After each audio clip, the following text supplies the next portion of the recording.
paz a todos, sejam bem-vindos à Casa de Oração Milbe para mais um estudo ao Falsos Mestres, uma vida constante. Vem conosco partilhar este estudo, será uma bênção na sua vida, amém? Graças a paz na sua vida, vamos retomar agora a aula número 2, iniciando então o ponto 2, que fala dessa forma. A obra de Cristo é uma obra completa, acabada. A salvação que nos foi dada por sua graça, sua vontade soberana, não existe obra humana que possa resultar em salvação. Ele pagou o preço por nós. Não existe a possibilidade de se começar por graça e completar com obras. Não se misturam. Os falsos mestres tentavam perverter essa verdade. Então, como a gente já estava falando a respeito disso, tinha esse problema acontecendo na igreja da Galácia, de que quando o apóstolo se ausenta para poder dar seguimento na sua viagem missionária, surgem então os falsos mestres, surgem então os judaizantes e todos aqueles que queriam regressar às obras da lei, né? Buscando então a sua justificação pela lei de Moisés. Reclamando a circuncisão, reclamando o Shabá, reclamando as festas, né? São todas sombras das coisas futuras, né? O próprio Paulo fala isso em Colossenses, e depois também o escritor aos Hebreus vai dizer que toda a lei que saiu do Sinai, ela apontava para Cristo.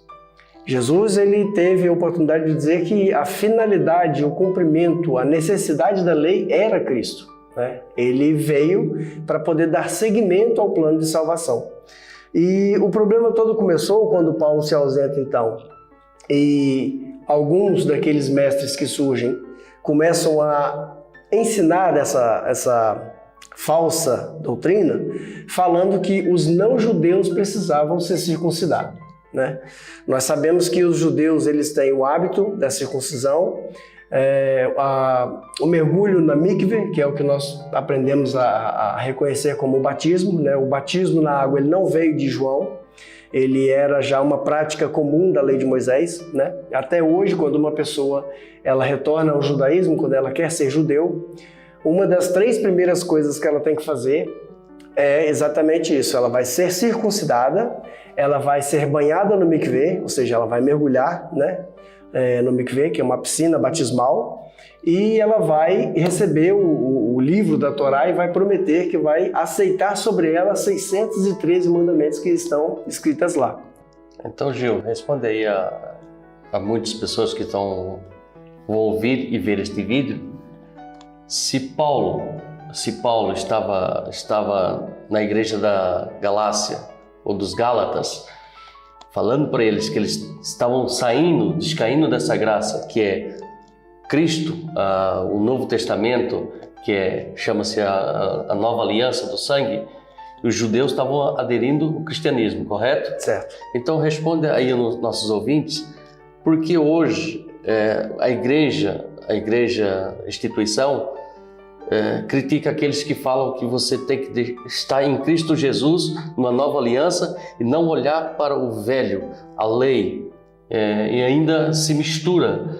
E se Paulo está afirmando isto, que se eu estou em Cristo e Cristo é suficiente na minha vida, se Cristo fez todo o sacrifício, é suficiente, eu estou no cristianismo, eu não posso estar no judaísmo, correto?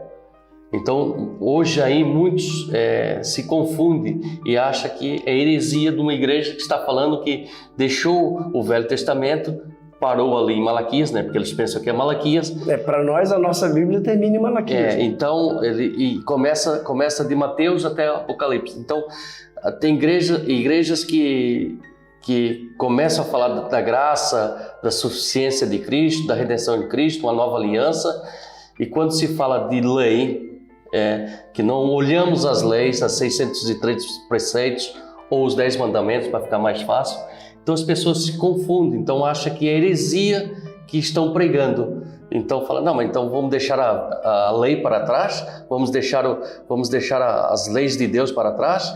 Se apóstolo Paulo entrou nesta igreja e começou a abrir os olhos dos Gálatas, você crê em Paulo, você crê nas cartas paulinas.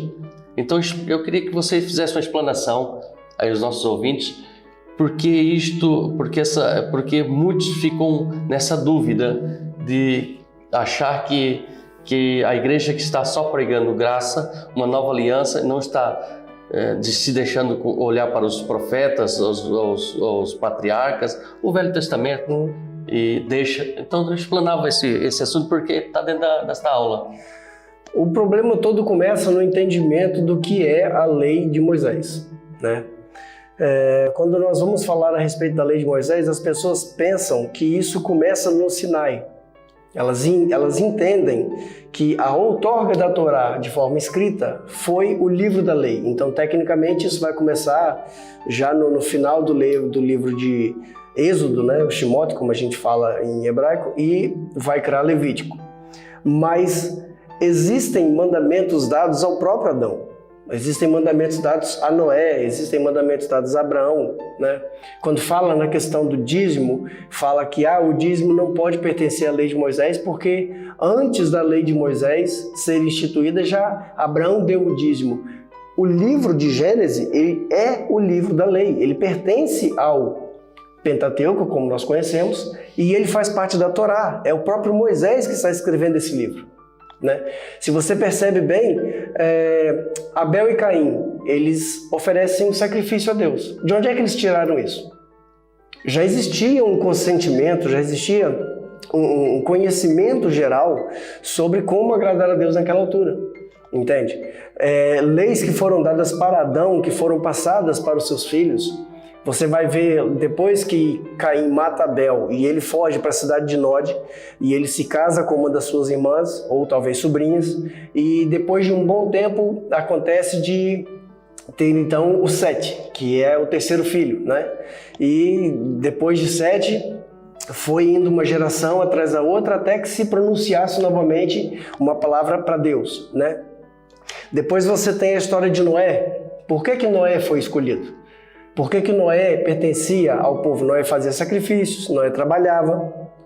O livro da lei não é de Êxodo para frente.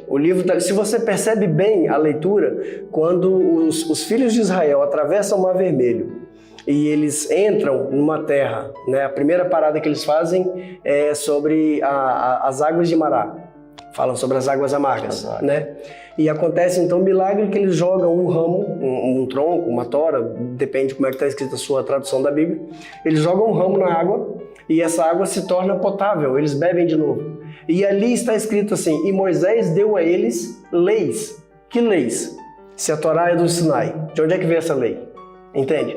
A circuncisão. Circuncisão é lei. Mas foi Abraão que inventou a circuncisão? Porque antes da outorga da Torá, ninguém se circuncidava. Todos os filhos de Abraão se circuncidavam. Porque é lei. Existem leis que foram dadas para Jacó, existem leis que foram dadas para Esaú, por mais que ele não tenha respeitado nenhuma, né? Tem uma parte do estudo que a gente faz do Midrash, que eu já falei para vocês, é toda uma seleção talmúdica que fala a respeito das histórias que não estão no que nós conhecemos como Velho Testamento. E no texto fala que quando Jacó ele foge do seu irmão e ele vai em direção a Padan Aram, que ele vai para poder ficar com o tio dele, né? O Labão. O tal Labão, exatamente. Acontece o quê? Segundo a tradição judaica, no Midrash diz que ele parou na sinagoga de Shem e Eved, né? Foi traduzido para nós Sem e Eber, né? Para quê? Para poder fazer o estudo da Torá. Eles tinham todo um contexto que nós hoje achamos. É muito comum você ver as pessoas falarem que o povo antes de Moisés era iletrado, que eles não sabiam ler, que não tinha doutoramento de pai para filho, que eles não ensinavam as leis. Existe todo um compêndio de leis. Quando chega nas mãos de Moisés para poder isso ser outorgado, ser escrito na Torá, eles já cumpriam essas leis. As leis do dízimo, Maaser, as leis do ano sabático, Shemitah, as leis do ano de jubileu, que é o Yoel. Todo esse conceito, aquela tribo, aquela terra em volta já tinha esse domínio dessas coisas. E existem então muitas coisas que aconteciam. Está escrito no Código de Manu, está escrito no Código de Hammurabi, que foi incorporado na lei de Moisés, logicamente que Deus fez isso, né? Nós não temos dúvidas. mas são leis que já existiam antes do povo estar ali naquele lugar, né? Por exemplo, a lei do levirato, por exemplo. A lei do levirato diz que quando uma mulher morre sem filhos, sem netos, sem ninguém, e o irmão, no caso o rapaz que morreu, ele tem um irmão, ele tem que fazer nela um filho para poder dar prosseguimento à genealogia. Isso é uma lei que existia antes do Código de Manu e foi incorporado nos 10 mandamentos. Como a gente chama, né, 10 mandamentos. Hoje nós sabemos que são 613 leis, não são só 10 mandamentos. O problema é que quando você avança nesse assunto, aí a pessoa já olha, não, isso é coisa judaica, a lei foi abolida, mas foi a lei cerimonial, ou foi a lei ritual. Aonde é que está escrito isso? Não existe nenhum texto, nenhum ensinamento, nenhuma palavra que diz que a lei foi abolida somente a cerimonial, somente a lei ritual. Não está escrito isso. Aí existe aí a mistura. Aí é que entra a mistura da igreja todo. de Cristo com o judaísmo. Sim. E começa a se fundir aí e é uma grande confusão, né? É errado o judeu viver no judaísmo? Não. Não é errado. Ele vai ser julgado segundo as leis que ele pratica. Exatamente. Ou será que, como Paulo diz em Romanos, por acaso Deus é contra a sua própria lei? Pois, exatamente. Não foi Paulo que disse isso em Romanos? Por acaso Deus é contra a sua própria lei? Não. Então, quer dizer, para nós existe a salvação no sangue de Jesus. Para o judeu, existe o que é chamado julgamento pela lei, pela obra. Ele acredita que ele vai ser julgado pela lei de Moisés e ele vai ser absolvido ou não, porque aí nós entramos em outro problema. Você acha que a questão da reencarnação é algo que surgiu na mão de Allan Kardec? Não. Isso é um estudo judaico da época medieval. Você acha que o problema como nós chamamos aqui, não é aquele inferno, é antes do inferno? O Dante. Não, é o Senhor. O purgatório. Né? A ideia do purgatório não surge com Dante Alighieri, não surge com a Igreja Católica. Né? Existe um lugar, uma teologia judaica que ensina sobre os 7 níveis do Gehinom. Né? Os 7 níveis do Gehinom são 7 etapas do purgatório judeu que uma pessoa tem que passar para ser lavada. Ou seja, existem muitas misturas, muitas coisas que hoje você vê na Igreja Católica, no kardecismo, você vê na Umbanda, e acha que foram eles que inventaram. Isso vem de muitos anos, sabe, de doutrinação errada, isso vem de muitos anos de tradição judaica aqui da Europa, ou alguns também da África, ou alguns que foram nas Américas. Por quê? Se você pegar toda a Torá escrita, se você pegar toda a Torá também oral, os Midrash, o Talmud, você vai ler aquilo, não tem nenhuma palavra que fala diretamente a respeito de purgatório e reencarnação.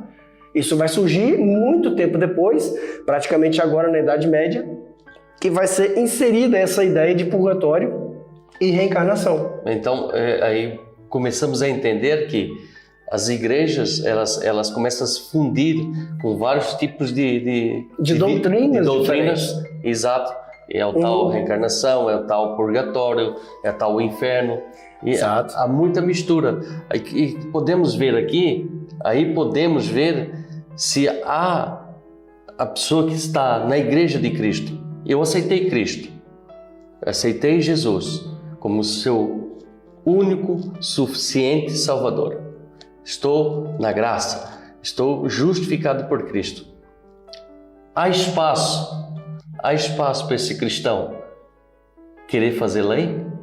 É a mesma coisa que a gente questionar por que tem muito cristão, muito homem e mulher que se diz cristão, servo de Deus, que acredita em horóscopo, que acredita em signo, ou que acredita num sei lá o que, numa maldição que alguém possa fazer para você. Ah, eu não devia ter chutado aquela macumba, a macumba pegou em mim. Mas que tipo de salvação que essa pessoa tem? O problema todo é um sincretismo religioso que acontece, principalmente quando acontece a Inquisição, acontece o aprofundamento de toda a religião que sai da Europa e vai de encontro à nova terra, né, o Brasil, as Américas, e surge então uma mistura muito grande dos povos europeus, africanos e o que estava lá de indígenas brasileiros. Existe uma cultura muito grande. Quando a igreja passa a ser uma instituição legalizada e passa a ter sede em Roma, e passa a ter clero, leigo, passa a ter o ritual feito em latim, então existe toda uma problemática que veio de muitos anos atrás. Por exemplo, você hoje em dia, você pode tirar isso pela tua igreja mesmo. Se tirar, né, uma vez eu vi um post muito fantástico, se tirar da sua igreja as luzes, as músicas dançantes e a promessa de vitória, o que tem na tua igreja? O que vai ter lá? Sabe? Será que se por acaso pregar a Bíblia do jeito que ela está escrita, falar sobre a aceitação, a redenção, justificação, perdão de pecados, uma vida reta, arrependimento de pecados, será que a igreja vai estar assim tão lotada? Isso é muito comum, sabe? O problema é que isso não vende mais. Por que tem tanta igreja que gosta de vender a Arca da Aliança? Porque hoje em dia, o ápice da revelação, porque tudo tem que ser profético, né? Até o copo d'água tem que ser profético. É a pessoa... os atos proféticos. A pessoa tem que fazer um culto vestido de judeu. Ela tem que ter uma kippá, ela tem que ter um manto, sabe? Ela tem que ter o anel com símbolo, ela tem que ter isso ou aquilo, sabe? Porque senão o culto não é o mesmo. O móvel candelabro ali atrás. O móvel candelabro, ou tem que tocar Mais uma vez eu digo que nós falamos aqui na última aula. Eu acho fantástico uma igreja que faz um culto temático para poder demonstrar para os seus membros como que era. Uma cultura, sabe? A festa, que nem agora está acontecendo em Israel, a festa das cabanas. Montar uma cabana dentro da igreja e falar, era desse jeito que acontecia. Isso simboliza Cristo. Mais conhecido como Festa dos Tabernáculos. Festa dos Tabernáculos. Porque João, capítulo 1, versículo 14, vai falar que Jesus ele é o tabernáculo que Deus habita, né? Porque ele tabernaculou entre nós, cheio de graça, cheio do Espírito de Deus. Quer dizer, Jesus era a cabana. Por que nós hoje não usamos mais a Arca da Aliança? Porque a Arca da Aliança simboliza a nós, sabe? Uma madeira de acácia, madeira ruim de trabalhar, cheia de problemas, mas ela foi trabalhada e revestida com ouro puro por dentro e por fora. E em cima da arca tem o propiciatório, que é o sangue do animal. Então você percebe que isso é um símbolo do cristão hoje. Nós somos pessoas perversas, ruins, que precisamos ser trabalhados, cobertos com o ouro por dentro e por fora. Aí já é uma figura do Espírito de Deus. E em cima de nós tem que ter o propiciatório do sangue de Cristo. Então quando você percebe que uma igreja ela quer viver dentro da palavra de Deus, abre um texto, explica o texto de forma exaustiva, vai nos originais e procura saber o que significa aquela palavra no tempo em que ela foi escrita, sabe? E você vai fazer um texto, uma exaustão, sabe? Uma explicação bacana sobre aquilo, para poder fazer a pessoa entender o que o apóstolo queria dizer quando ele escreveu. Essas igrejas são minguadas, são pequenas, porque todo mundo quer vitória, sabe? Todo mundo quer só a empresa cheia, todo mundo quer trocar de carro, todo mundo quer resolver o problema do casamento. O problema é que não estão buscando o Deus que dá vitória, estão buscando a vitória de Deus. Isso é um problema, sabe? O próprio apóstolo aqui, ele diz, por que vocês são tão insensatos a ponto de começar na graça de Deus, começar na pregação da graça de Deus, pregação de Cristo crucificado, pregação da ressurreição de Cristo, pregação da aceitação de nós mesmos como sendo agora filhos de Deus, e agora vocês querem voltar para o judaísmo? Vocês querem se circuncidar? Vocês querem celebrar o Shabat? Vocês querem fazer festa de lua nova em reverência a culto? Não de uma forma litúrgica, demonstrativa, para que isso seja aprendido de uma forma ou outra, sabe? Eu não tenho problema nenhum com essas coisas. Um rapaz mostrou para mim uma foto que ele tinha recebido uns presentes de algum amigo lá de Israel, que chegou para ele o talit, que é aquele manto azul e branco, chegou para ele isso, aquilo, um chofar. Eu acho bacana, é lindo, mas tenha certeza de onde está a tua fé, sabe? Eu tenho um anel com o símbolo do Israel, mas isso aqui para mim é um anel, se eu perder, perdi, acabou. Não tem força nenhuma, não é um amuleto, entende? O problema é o quê? É que existem pessoas que, se não ouvir pelo menos uma vez por semana uma música que mexe com o seu interior, uma música que te esquenta, se não colocar para você que você vai vencer, que você é o favorito de Jesus, que você mora no coração de Deus, essa pessoa não consegue seguir. É muito mais fácil você ter um vislumbre, um reconhecimento de Cristo nas Escrituras, se você ler e estudar, do que você ficar passando por esse tipo de coisa. Porque no dia que você não tiver acesso a isso, você cai. Porque a sua fé não está na palavra. O que diz a palavra? A fé vem pelo ouvir. Ouvir o quê? A palavra. Ouvir a palavra de Deus. Esse é que é um problema. Entende? Então a igreja ela precisa entender que, eu vou falar agora para nós, A nossa Bíblia, ela começa de Gênesis até Malaquias, né? Depois tem os 4 evangélicos. Se você pegar de Gênesis até João, é Antigo Testamento. Fala, aponta para Jesus, ou no caso dos 4 evangelhos, fala claramente de Jesus e a vida histórica dele. Lembrando que Jesus é judeu, nasceu num lugar judeu, debaixo da lei dos judeus, para poder pregar o evangelho aos judeus e alcançar os que estavam debaixo da lei, né? Exato. Agora, quando a igreja começa, Atos 2, o Espírito, ou Jesus, ele ascende aos céus, ele sobe, certo? Então vai passar um período de 40 dias. 40 dias, mais os 10 que ele passou, não, foi ao contrário. 40 dias que Jesus passou na terra, depois de ressuscitado, fazendo milagres e sendo visto por todo mundo. Ele sobe, passam-se mais 10 dias. E aí completa então os 50 dias depois do Pêssar, que é a Páscoa. 50 dias depois do Pêssar é Shavuot, que nós conhecemos como a festa do Pentecostes. E acontece então o que nós chamamos de descida do Espírito de Deus. Abre um parêntese aqui. O Espírito de Deus já estava na terra. O Espírito de Deus já estava sobre os apóstolos. Nunca saiu. Isso é só uma forma didática que Jesus usa para poder fazer você entender que o Espírito está sobre você. Entende? Então, depois daquilo chamado em Pentecostes, que a igreja começa a trabalhar, o Novo Testamento começa em Atos 2.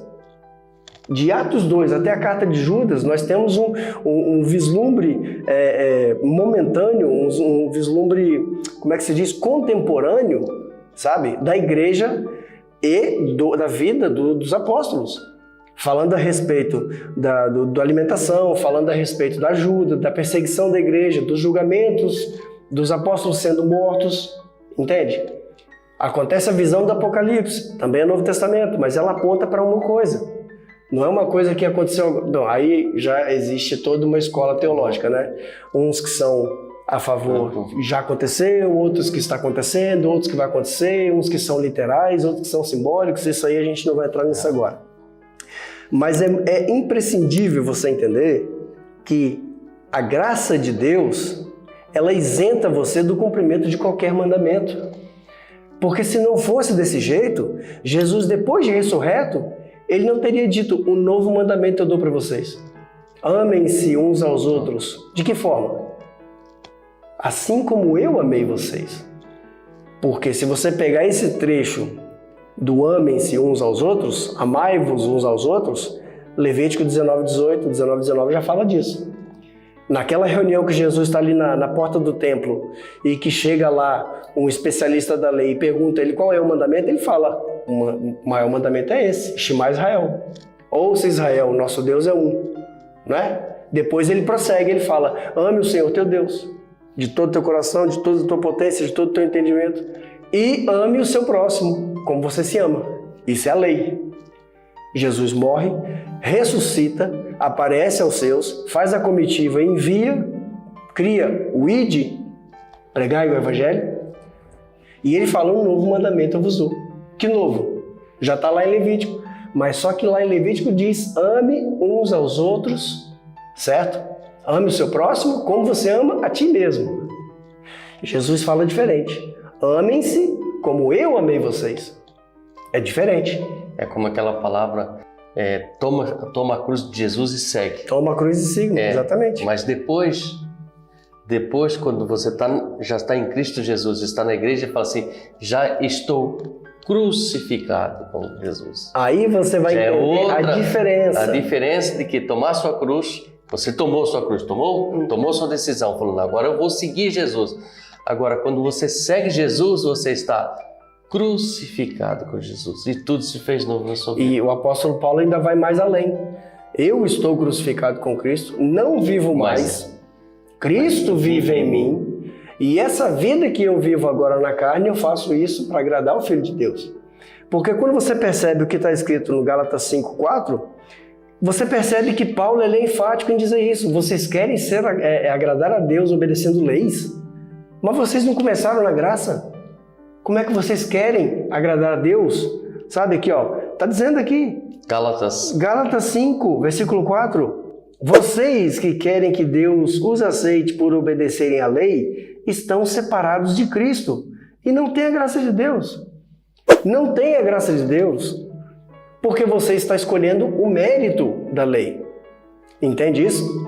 Porque se foi para ser aceito pela observância legalista da Torá, que nós seríamos aceitos por Deus, então Cristo morreu à toa. Foi Paulo também que disse isso na mesma carta aos Gálatas, né? Depois ele vai dizer aqui, não existe um outro evangelho, não existe uma outra palavra que não seja essa. Existem pessoas que estão perturbando vocês. Sabe? Gálatas capítulo 1, versículo 7. Querem mudar o evangelho de Cristo. Quantas vezes você vê pessoas pregando e falando, aí começa bem, explica o texto, entra no original até, fala sobre a aplicação contemporânea do versículo, mas lá na frente tem um gancho. E naquele gancho ele vai dizer que, olha, você tem que fazer isso, você tem que fazer assim. Foge da centralidade de Jesus. Você tem que provocar Deus. Você já viu essa expressão? Você tem que ser ousado. Por que Davi era um homem segundo o coração de Deus? Porque ele era ousado, ele provocava Deus. Você nunca viu gente falar assim? Ué, mas se Cristo é suficiente na sua vida, se você hoje é considerado filho por causa da graça de Deus, por que você precisa provocar Deus? Por que você precisa ser visto por Deus? Você acha que ele já não está vendo você? O ato meritório de Cristo de fazer você ser agora uma nova criatura aceita por Deus já não é suficiente? Quer dizer, são pessoas que estão perturbando a pessoa, sabe? Eu adoro aqui o Gálatas capítulo 3, versículo 1. Gálatas capítulo 3, versículo 1. Ó Gálatas sem juízo, quem foi que enfeitiçou vocês? Na minha pregação a vocês, eu fiz uma descrição perfeita da morte de Jesus Cristo na cruz, por assim dizer. Vocês viram Jesus na cruz. Percebe a diferença? O Evangelho fala de Cristo, o Evangelho não fala de Shabá, o Evangelho não fala sobre adultério, o Evangelho não fala sobre dízimo, o Evangelho não fala sobre a Shemitah, que é a lei dos 7 anos, né, que a pessoa tinha que fazer a terra descansar. O Evangelho não fala sobre herança. Isso foi o Antigo Testamento. É válido para os judeus. Até hoje, dentro de Israel, se existem pessoas que vivem da agropecuária, que vivem do plantio, das frutas ou qualquer uma daquelas espécies explicadas na Bíblia, que deveria ser retirado o 10%, eles fazem isso. Só que não tem templo sagrado para poder recolher isso. Então o que eles fazem? Convertem esse dinheiro em caridade.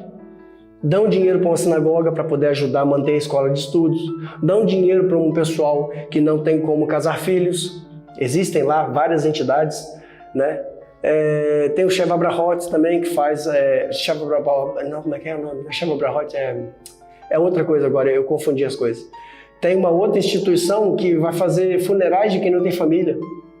Então, esses valores que aqueles israelitas que moram dentro de Israel, eles tiram 10% e convertem esse dinheiro, isso vira caridade, sabe? O problema todo é o quê? É que eles querem inculcar na sua cabeça que se você não der os 10% do seu salário, você está em maldição. A Bíblia nunca falou de salário. A Bíblia nunca falou de dinheiro. Entende isso? Ah, irmão Gil, mas e aquela conversa de que se o homem morasse muito longe, ele podia vender a sua oferta, que seria queimada no altar, para poder ele viajar mais leve, chegando lá dentro do templo, ele podia comprar uma outra oferta e sacrificar os seus 10%. Pois é, continua lendo o texto. Lá está dizendo que ele e a sua família iriam comer a oferta. Não é a igreja que ia comer a oferta. Não é o seu líder religioso que ia comer a oferta. O problema é que vocês param na vírgula e vocês deixam que qualquer um interprete isso do jeito que ele quiser. Pega o texto, leia. É fácil. É mais fácil ouvir do que estudar, né? Uma vez eu vi uma mensagem que dizia assim: aquele que não lê, ele é refém do que lê. O problema é o quê? Que eu posso fazer uma leitura aqui e eu posso dar uma interpretação a você que favorece a mim. E aí você, como não vai ler para poder tirar a dúvida, vai acontecer o quê? Você vai cair na asneira de fazer o que eu estou te falando. É por quê? Porque leva a pessoa em erro, porque está lendo a Bíblia, um versículo bíblico, e ela fala assim, não, ali é algo sério, é algo de Deus. Então ele já fica ouvindo aquilo que alguém está trazendo a explicação. E a explicação, ou está certa ou errada. Tem uma explicação tendenciosa, né? Você pega aí um texto de Gálatas 1, 8 e 9. O que está dizendo lá? Gálatas, capítulo 1, versículo 8 e 9. Mas, se alguém, mesmo que sejamos nós quem? Os apóstolos, né? Paulo está escrevendo isso. Ou um anjo do céu anunciar a vocês um evangelho diferente do que temos anunciado, que seja maldito. Deixa eu te fazer uma pergunta. Qual foi o apóstolo que mandou você tirar 10% do seu salário e dar para ele? Fala para mim. Qual foi o apóstolo, o discípulo de Jesus, aonde é que está escrito nas cartas paulinas de Pedro, de Tiago, que manda você, porque senão você vai ser amaldiçoado? Isso leva muito a erro as pessoas, que em Atos capítulo 5, havia assim um casal... Ananias e Safira. E eles venderam a sua propriedade, se esconderam o dinheiro, chegou nos pés dos apóstolos e não entregou a sua totalidade, e eles foram mortos, né? Sim.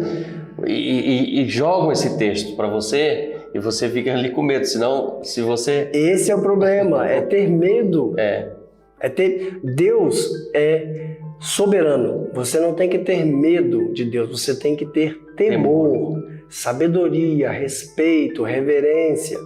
Porque se você chegar a fazer alguma coisa na sua casa, se você fizer alguma coisa na tua igreja, na tua comunidade, e abrir lá um texto do Antigo Testamento e falar que você fez aquilo porque está na lei, você não está fazendo nada, porque você não é judeu. Essa lei não compete a você. Entende isso? Olha o que está escrito aqui, versículo 9, pois já dizemos antes e repetimos, se alguém anunciar um outro evangelho diferente daquele que vocês aceitaram, que esta pessoa seja amaldiçoada. Sabe? Irmãos, a gente sabe que tudo aquilo que nós fazemos, uma igreja, que é um local, né? Igreja somos nós, mas existe um local, uma conta de água e luz, existe um valor que você vai ajudar a pessoa no combustível. A manutenção. A manutenção. Nós sabemos que isso custa. Você acha que a gente é bobo? A gente sabe que isso custa. Mas eu prefiro pregar a verdade. Qual que é a verdade? Paulo fala em Coríntios, cada um contribua com aquilo que deu no seu coração. Não com medo, não com tristeza, não por obrigação. Não sei se você sabe, a lei do dízimo era obrigado. Porque se você não desse o dízimo, além de você estar na maldição, né, que nós já vamos explicar o que é a maldição, você tinha que, no mês seguinte, pagar o dízimo atrasado, mais 1/5 do valor, e sem esquecer do dízimo desse ano, porque o dízimo não era mensal. Com juro e correção monetária. Juro e correção. O dízimo naquela época era de 3 em 3 meses, de 5 em 5 meses, de 1 em 1 ano, de 3 em 3 anos. Cada um tinha sua aplicação. Para a viúva, para o órfão, para o estrangeiro que vivia sem ter casa. E depois, por último, os dízimos que eram levados para o templo para a manutenção dos sacerdotes. Sem esquecer das primícias, né? Primícias e festas e terumá, que é a oferta, né? Então, quer dizer, nós preferimos contar às pessoas a verdade bíblica e fazer com que a pessoa sinta desejo de participar de uma obra missionária por vontade e amor. Então, Gil, se realmente a pessoa está com medo da maldição porque está entregando o dízimo por medo da maldição, se você não está entregando o dízimo corretamente, há vários tipos de dízimo aí, você está falhando, então você já está em maldição. É muito simples. Se você não tem conhecimento bíblico para você pegar uma Bíblia de papel e procurar aonde estão as referências bíblicas acerca do dízimo, pega o seu celular, pega o seu telemóvel e digita lá na barrinha de pesquisa, digita lá dízimo e veja todas as referências que ele vai dar para você, leia, interprete o texto. Você vai ver se tem algum deles voltado para a igreja. Voltamos de novo a falar, não existe uma pessoa que seja convertida por Cristo, não existe alguém cheio do Espírito de Deus que não oferte, não existe. Que não contribui para a manutenção. Eu estou desempregado, eu estou passando por necessidade. Você não é obrigado a ofertar. Deus conhece você, conhece o teu coração. sabe? Não fica devendo uma conta de água para dar dinheiro para ninguém, pelo amor de Deus. O que nós estamos ensinando aqui é que o valor que você oferta, certo?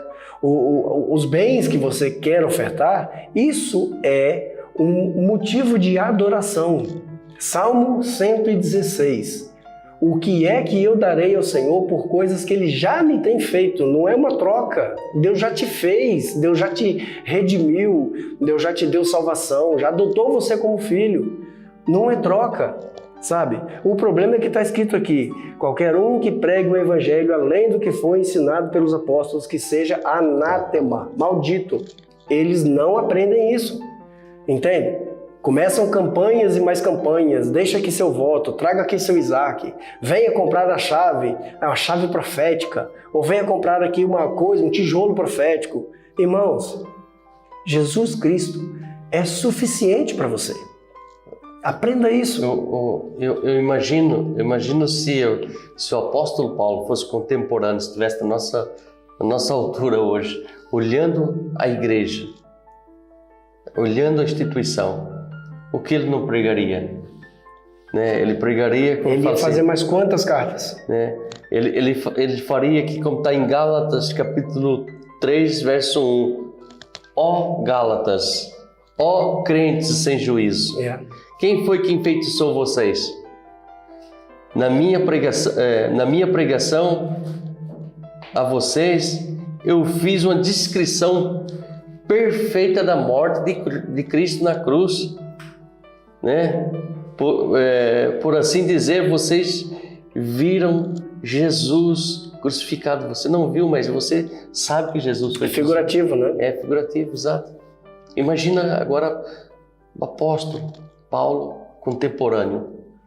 Né? Podemos imaginar isto, a confusão que se daria no meio da igreja. Ele chegava na sinagoga, né? Chegava no meio, na igreja de Gálatas, e via tanta coisa, perdendo o rumo, a bússola de Cristo Jesus, a suficiência, a redenção, o valor do sangue de Jesus. Ele tem que fazer mais alguma coisa. Nós vamos entrar aqui que as más obras, né? Aí a gente fala alguma coisa, a pessoa, mas você só sabe falar do apóstolo Paulo. Você só pega o apóstolo Paulo. Não. Olha o que diz o apóstolo João.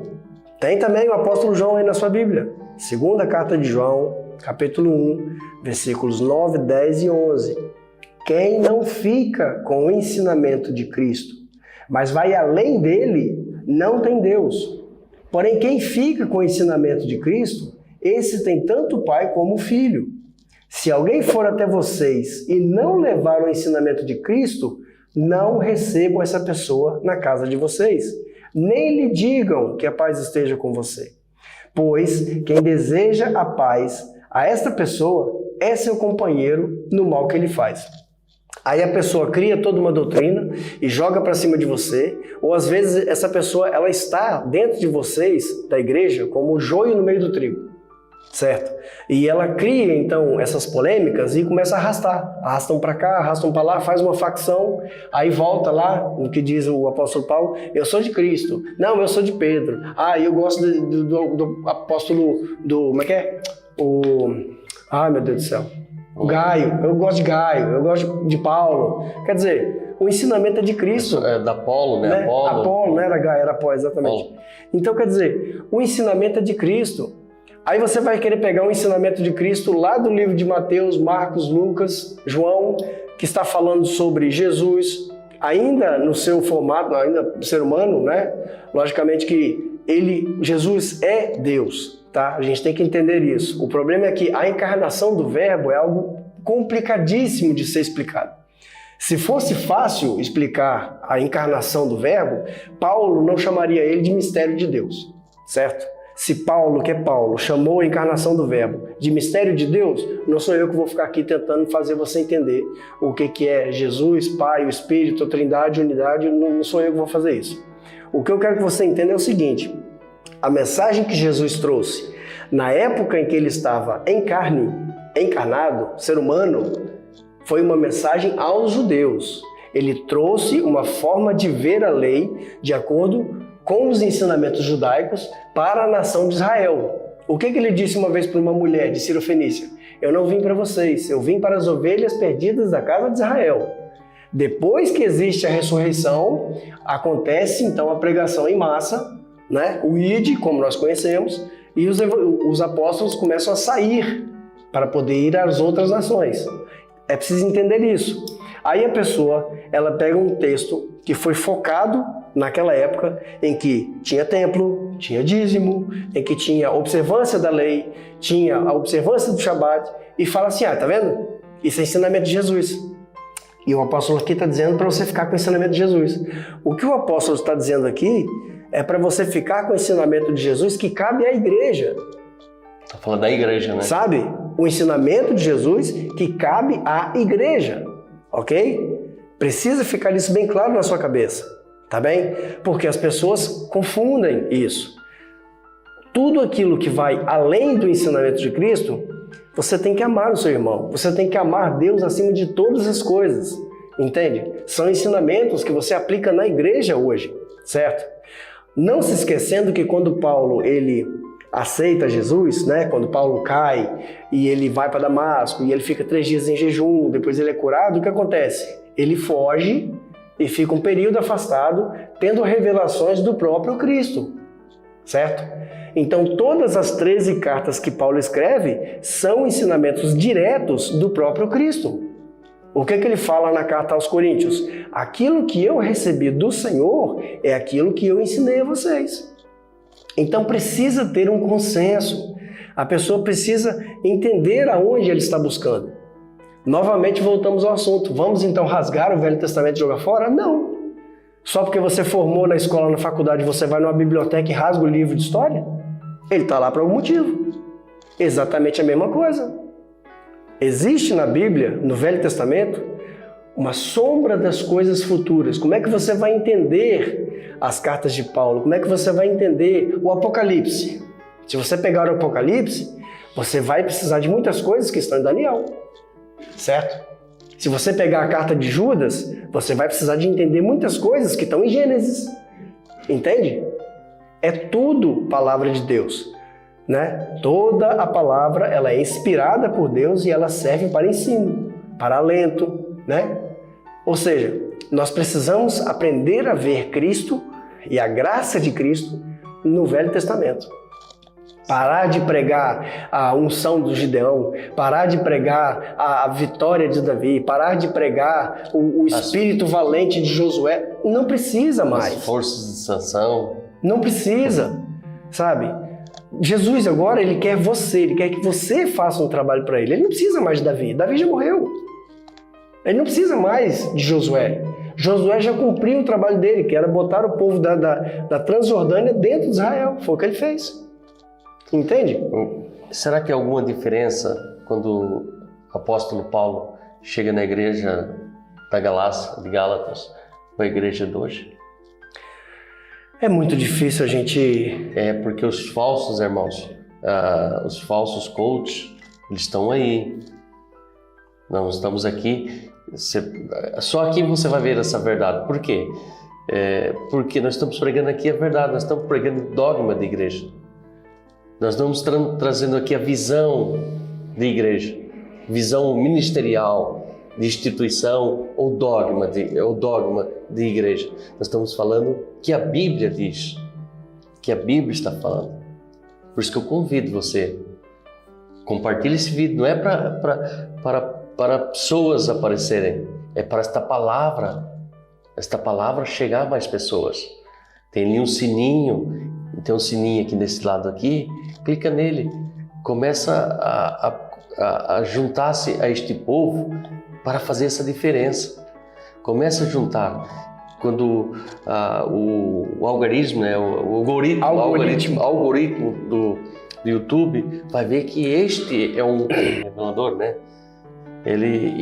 Para que este evangelho chegue a mais pessoas, possamos abrir os olhos das pessoas, irmãos. E vai contar com quem? Comigo e com você. Né? Você vai compartilhar no grupo dos amigos, você vai compartilhar no seu Facebook, você vai compartilhar no WhatsApp, né? Eu falo WhatsApp, tem o WhatsApp, no Instagram, ou até faça um corte, coloca lá no seu TikTok, para que pessoas ouçam essa palavra, para que pessoas abram seus olhos, porque é Bíblia. Nós estamos falando aqui de um apóstolo Paulo que estava ali pregando o Evangelho de Cristo. E as pessoas estavam desvirtuando este Evangelho, porque eram os infiltrados. E existem infiltrados dentro da igreja. É o joio, né? É o joio ali, o joio e o trigo misturado. E começa a se arrastar pessoas. E o promenor disso tudo, quando este influenciador, ele já saiu destas cadeiras que estão cá embaixo e vai para cima. Se ele tem eloquência, então, ninguém segura. E você, qualquer um de nós, se não examinar esta Bíblia que está aqui, não examinar as palavras, as escrituras, nós levamos a erro. E vamos aí sacrificar, vamos estar sempre a barganhar com Deus, buscando as coisas, e não o verdadeiro Cristo. É isso que o apóstolo Paulo fez, é isso que você vai fazer juntamente conosco. Vai fazer juntamente, levar esta palavra da graça, do amor, suficiência, da redenção, do amor de Cristo. É isto, a importância de você permanecer nesse vídeo. Nós estamos já finalizando este vídeo. Esta parte 2, se eu não estiver em erro, é o parte 2 do vídeo desta série de falsos mestres, uma vida inconstante. Falsos mestres na igreja de Cristo, e põe você uma vida inconstante, você só está sempre alto e baixo, né? O inconstante é por quê? Porque ele vai te botar um desafio. O desafio é você, traga a oferta tal, vamos fazer aqui a campanha de 7 dias.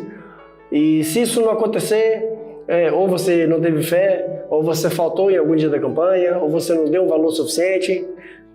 E aí você fica assim, você entra naquele êxtase, você está feliz e ansioso, você sente o arrepio, de repente aconteceu alguma coisa, seu filho teve uma febre, furou o pneu, ou você teve que ficar mais tarde no trabalho e você não conseguiu ir na campanha. Pronto, aí agora você já é mal, Deus te odeia, porque você quebrou a campanha e Deus estava contando com a sua campanha para poder ele conseguir realizar o milagre que você tanto precisa. E você estava, no início da campanha, você estava aqui com as baterias a 100% voando nas asas do querubim. Você estava ali cheio de Deus, né?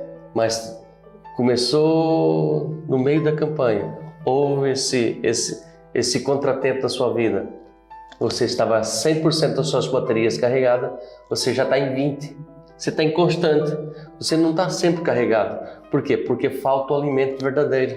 Falta o Evangelho de Cristo. Exatamente. O último texto que eu quero deixar para você hoje, e eu realmente acredito que você esteja pausando o vídeo e conferindo com a sua Bíblia se nós estamos aqui falando verdade. Romanos, capítulo 16, versículos 17, 18, 19 e 20. Meus irmãos, peço que tomem cuidado com as pessoas que provocam divisões, que atrapalham os outros na fé e que vão contra os ensinamentos que vocês receberam. Afastem-se dessas pessoas. Porque os que fazem essas coisas não estão servindo a Cristo, o nosso Senhor, mas a si mesmos. Por meio de conversa macia e com bajulação, eles estão enganando o coração das pessoas simples. Todos sabem como vocês têm sido fiéis ao Evangelho e por isso eu me alegro por causa de vocês. Quero que sejam sábios a respeito do que é bom e não tenham nada a ver com o que é mal. E Deus, a nossa fonte de paz, logo esmagará Satanás debaixo do pé de vocês. Que a graça do Senhor Jesus esteja com você. É só isso que você precisa. A graça do Senhor Jesus. Um favor que você não merece. Algo que Ele fez para você, certo? Você não pediu, você não merece e possivelmente se você estivesse vivo lá, você não ia querer, certo? Mas Ele fez. E Ele nos deu essa graça. Ele nos permitiu ser encontrados. Irmãos, como tem visto, Romanos 16, do 17 ao 20. Afastem-se dos falsos mestres. Esta é chamada da atenção, é a Bíblia. Fica para nós finalizarmos este vídeo e espero você no próximo vídeo. Aqui você vai abrir seus olhos, sem finalidade. E se você quiser essa apostila, se quiser esses módulos, entra nas nossas redes sociais, vai estar aqui na descrição deste vídeo, ali no mais, carrega no mais, tem um mais aqui embaixo, mais vai aparecer uma descrição, entra na bio, vai estar lá o WhatsApp. Sim. Nós enviamos em PDF para você, gratuitamente, vai chegar a você. Entra lá, visita, não custa nada, entra lá. Não custa nada você colocar aí, compartilhar e fazer parte deste exército de Deus levando a graça, a esperança. Compartilha e que Deus abençoe sua vida. Até no próximo vídeo. Amém? Deus abençoe.